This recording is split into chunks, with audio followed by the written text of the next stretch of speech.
विद्यार्थियों नमस्कार। संस्कृत साहित्य के इतिहास के अंतर्गत 8वें अध्याय में गद्य साहित्य का भाग आता है। सामान्यतः कहा जाता है कि पद्य की अपेक्षा गद्य शैली भाव प्रकाशन की सर्वोत्कृष्ट शैली है। संस्कृत साहित्य के समीक्षकों का गद्य कविनाम निक्षम वदंती अर्थात गद्य कवियों की विद्वता की कसौटी है। गद्य में समासों की प्रधानता तो ओज गुण की स्थिति इसके प्रसाद प्रद धर्म है। काव्यादर्श में दंडी ने लिखा है, ओज समास भूयस्तम एतद गद्य से जीवितम। पद्य में लय एवं ताल की प्रधानता के कारण कवि के दोष एवं त्रुटियां अंतर्हित हो जाते हैं, परंतु गद्य में तो वह बड़ी सूझबूझ से शब्द विन्यास एवं भावगम्य आवश्यक पदों का सन्निवेश करना पड़ता है। समीक्षकों ने गद्य काव्य को दो भागों में विभक्त किया है, वैदिक साहित्य का गद्य और लौकिक संस्कृत साहित्य का गद्य। वैदिक साहित्य के गद्य से तात्पर्य यह है गद्य जो वेदों यानी चारों संहिताओं ब्राह्मण, आरण्यक और उपनिषद 6 वेदांगों में प्रयुक्त हुआ है।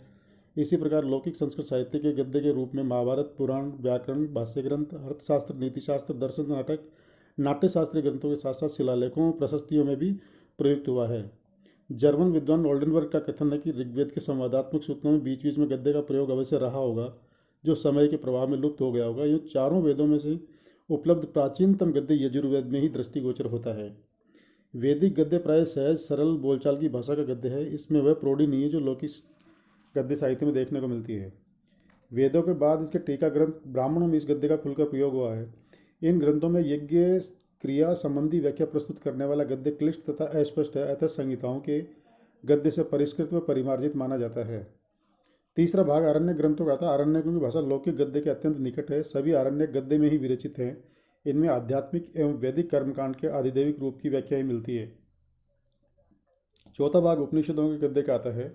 ये पूर्व साहित्य की अपेक्षा अत्यधिक परिष्कृत है। तो उपनिषदों की भाषा को 3 भागों में विभक्त किया जा सकता है, जिसमें ऐत्रेय, कौशितकी, छांदोग्य, तैत्रेय और बृहदारण्यक गद्य का अत्यंत आकर्षक है। ये ईसा पूर्व 600 शताब्दी का गद्य माना जाता है। इसके पश्चात आते हैं सूत्र ग्रंथ। वैदिक गद्य तथा लौकिक गद्य के संधि काल में सूत्र ग्रंथों का प्रणयन हुआ है। गंभीर भावों व विचारों को अत्यल्प शब्दों में प्रकट करने वाले स्रोत्र व ग्रह सूत्रों का गद्य क्रियापद के अभाव में व्याख्यागम्य, दुर्बोध एवं जटिल हो गया है।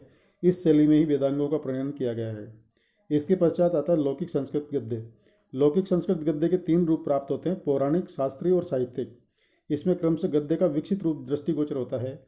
लौकिक संस्कृत गद्य से तात्पर्य पाणिनीय व्याकरण संबंधी नियमों के पालन से परिष्कृत व शुद्ध गद्य है। पौराणिक गद्य में अनेक आर्ष प्रयोग मिलते हैं। संभवतः यह ग्रंथ पाणिनीय व्याकरण के प्रचलन से पूर्ववर्ती है। पौराणिक ग्रंथों यथा महाभारत, श्रीमद्भागवत गीता, विष्णु पुराण में भी कतिपय स्थलों पर गद्य के दर्शन होते हैं। शास्त्रीय गद्य शैली का प्राचीनतम उदाहरण महर्षि पतंजलि का महाभाष्य है, जिसमें पाणिनीय सूत्रों तथा कात्यायन के वार्तिकों की विस्तृत व्याख्या की गई है। यह गद्य अत्यंत प्रांजल, प्रशस्त और अभिव्यंजनाशील है। इसके वाक्य छोटे हैं तथा सुंदर भी है। शास्त्रीय गद्य का विस्तृत रूप दार्शनिक ग्रंथों में प्रचुरता से प्राप्त होता है। वह गहन तथा गंभीरता से परिपूर्ण है। इसमें वात्स्यायनकृत न्यायसूत्र भाष्य, आचार्य सबर स्वामीकृत मीमांसा सूत्रों का भाष्य, आद्य शंकराचार्य कर वेदांत सूत्रों का भाष्य आदि की गद्य शैली विशेषतः उल्लेखनीय है। उनकी भाषा सारगर्भित, प्रसन्न, विवेचनात्मक, परिष्कृत और तर्क सम्मत है। परंतु इसके बाद 10वीं शताब्दी से लेकर 16वीं तथा 17वीं शताब्दी तक के दर्शन ग्रंथों, विशेष तौर से नव्य न्याय शास्त्र की भाषा में कृत्रिमता, दुरूहता और तर्कों की जटिलता से पूर्ण रूप में दर्शन होते हैं। इनकी अवच्छेद और अवच्छिन्न भाषा शैली अच्छे अच्छे विद्वानों के छक्के छुड़ा देती है। साहित्यिक गद्य शैली का लेखन ईसा पूर्व में ही प्रारंभ हो गया था। गद्य के लौकिक संस्कृत में 2 भाग होते हैं, कथा और आख्यायिका। कथा काल्पनिक होती है, जबकि आख्यायिका ऐतिहासिक होती है। इनमें मौलिकता को मुक्त प्रश्रय मिलता है, यद्यपि उसके प्रमुख पात्र ऐतिहासिक व्यक्ति ही हो सकते हैं। अमर सिंह ने अमरकोश में लिखा है कि आख्यायिका उपलब्धार्थ प्रबंध कल्पना कथा, अर्थात उपलब्ध अर्थ को प्रकट करने वाली रचना आख्यायिका कहलाती है तथा प्रबंध कल्पना को कथा कहते हैं। और समीक्षकों ने कादम्बरी को कथा तथा हर्ष चरित्र को आख्यायिका का रूप दिया है। गद्य काव्य के इन दोनों भेदों के विषय में दंडी तथा बाण के समय में कई मतभेद उठ खड़े हुए थे। दंडी के अनुसार आख्यायिका का वक्ता स्वयं होता है, परंतु कथा का नायक कोई दूसरा ही होता है। समालोचकों ने इस भेद को स्वीकार नहीं किया, क्योंकि इसमें शब्दाडंबर के अतिरिक्त और अन्य कोई सार तत्व नहीं है। सबसे पहले गद्यकार आते हैं दंडी। उपन्यासकार दंडी और काव्यदर्श के प्रणेता दंडी एक ही व्यक्ति हैं या भिन्न भिन्न, ये प्रश्न आज भी अनिर्णित है। राज सेकंड ने तो इसे एक ही माना है। त्रयोदंडी प्रबंधा से त्रिशु लोकेशु विस्तृता। आधुनिक समीक्षकों, जिनमें एस के डे, मार्क्स कोलिन, कीथ, किल्सन और शास्त्री इत्यादि का कथन है कि काव्यादर्श की रचना अष्टम शताब्दी के प्रारंभ में हुई थी। उन्होंने काव्यादर्श नामक अलंकार शास्त्र तथा 2 गद्य काव्य अवंती सुंदरी कथा तथा 10 कुमार चरित्र की रचना की थी। अवंती सुंदरी कथा की प्रति पहले उपलब्ध नहीं थी, परंतु अब वह प्राप्त हो गई है और विद्वानों का कथन है कि विभिन्न दंडियों की रचना मानने के पक्ष में अधिक है, परंतु यह कथन औचित्यपूर्ण नहीं है तथा युक्ति संगत भी नहीं है। दंडी की प्रमुख रचना 10 कुमार चरित्र है। इस समीक्षकों का कथन है कि यह अपूर्ण प्राप्त हुआ है। इसके प्रथम 5 और अंतिम तथा 14वां अध्याय किसी अन्य व्यक्ति की कृति है। दंडी रचित नहीं है। इसकी कथा सरल है। मालव राज द्वारा पराजित होने पर मगध देश के राजा राजहंस को विंध्याचल के जंगलों में शरण लेनी पड़ती है तथा राजवाहन नामक उसका पुत्र होता है। इस राजहंस के मंत्रियों के पुत्रों सहित 10 राजकुमार थे। इन राजकुमारों की शिक्षा दीक्षा एक ही स्थान पर होती है। ये सभी राजकुमार राजहंस को खोजने निकल पड़ते हैं और सभी परस्पर अलग अलग हो जाते हैं। जब ये सब मिलते हैं तो अपनी अपनी कथाएं सुनाते हैं और इन्हीं पराक्रमों का वर्णन 10 कुमारों का चरित्र है, जिसको 10 कुमार चरित्र में संकलित किया गया है। इस प्रकार कहा जा सकता है कि 10 कुमार चरित्र में 10 राजकुमारों के मंत्री पुत्रों, पर्यटन, साहसिक कार्यों का हृदयग्राही वर्णन है। गद्य साहित्य में एक अनूठी रचना मानी जाती है। गद्य काव्य की शास्त्रीय परंपरा के अनुसार में किसी उदात्त विषय का चित्रण होना चाहिए था।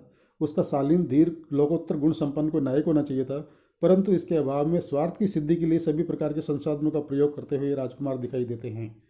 यद्यपि उनकी सभी कृत्य व्यावहारिक दृष्टि से मनोरंजक और आनंददायक हैं, परंतु काव्यगत दृष्टि से महत्वपूर्ण नहीं कहे जा सकते। इसमें छल, कपट, हिंसा, परस्त्रीगमन, अवैध प्रेम, पाखंड, चातुर्य, कामांता, रसिकता, जादूगर नट और हृदयहीन वेश्याओं तथा धूर्त कटनियों के चित्रणों से यथार्थवादिता व्यक्त होती है। दंडी कलात्मकता की अपेक्षा प्रामाणिकता तथा विशुद्धता की अपेक्षा वास्तविकता का चित्रण अधिक पसंद करते हैं। इनका प्रत्येक पात्र धूर्तता के विभिन्न प्रकारों से अभिज्ञ है। दंडी की गद्य शैली का उत्कृष्टतम उदाहरण सप्तमी कथा है।